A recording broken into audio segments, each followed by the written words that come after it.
La Ligada 26-turning so'nggi o'yini bo'lib o'tdi. Real Madrid o'z maydonida Getafeni qabul qildi va yana Real Madrid mag'lubiyatga uchradi do'stlar.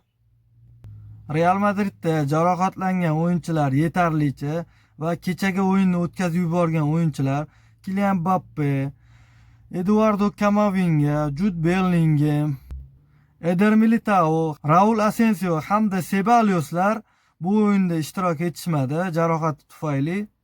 Lekin Real Madrid uchun bu bahona bo'lishi kerak emas edi aslida.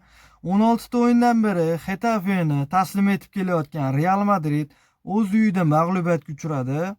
Futbolchilar qaysi klubda o'ynayotganini bilishmayapti, his qilishmayapti hozir. Kechagi o'yinda 3 ta o'yinchiga normal ball qo'yish mumkin. Qolgan barchasi do'stlar shunchaki sayr qilib yurdi. Vinicius, Valverde hamda Kurtualar kechagi o'yinda o'zini yaxshi ko'rsatishdi, lekin bu jamoaviy o'yin do'stlar. Jamoa kecha o'ynamadi. Real Madrid bu mavsum titullardan umidini uzsa bo'ladi. Bu o'yini bilan na La Liga, na Chempionlar Ligasini qo'lga kirita oladi. Oldinda Cityga qarshi o'yin va Real hozir tushkun kayfiyatda, ahvoli juda og'ir. Jamoada hozir birlashish degan narsa yo'q. Hamma o'zining tarafiga tortib ketyapti. Liderlar o'z tarafiga va lider o'yinchilar hozir Real Madridni shu joygacha olib keldi.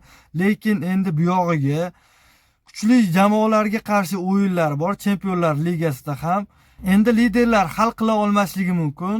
Bu yog'iga jamoaviy o'yin ko'rsatish kerak do'stlar Real Madrid. Bo'lmasa ahvol juda og'ir bo'ladi do'stlar Real Madrid uchun.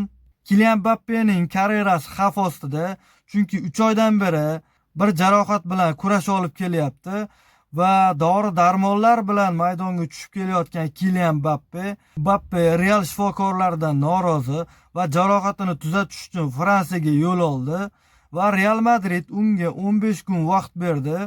Kylian Mbappe katta ehtimol bilan Manchester Cityga qarshi 2 o'yinni ham o'tkazib yuboradi.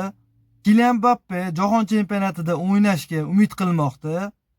Hozirchalik beradigan ma'lumotlarimiz shulardan iborat edi. Bizni kuzatishda davom eting do'stlar.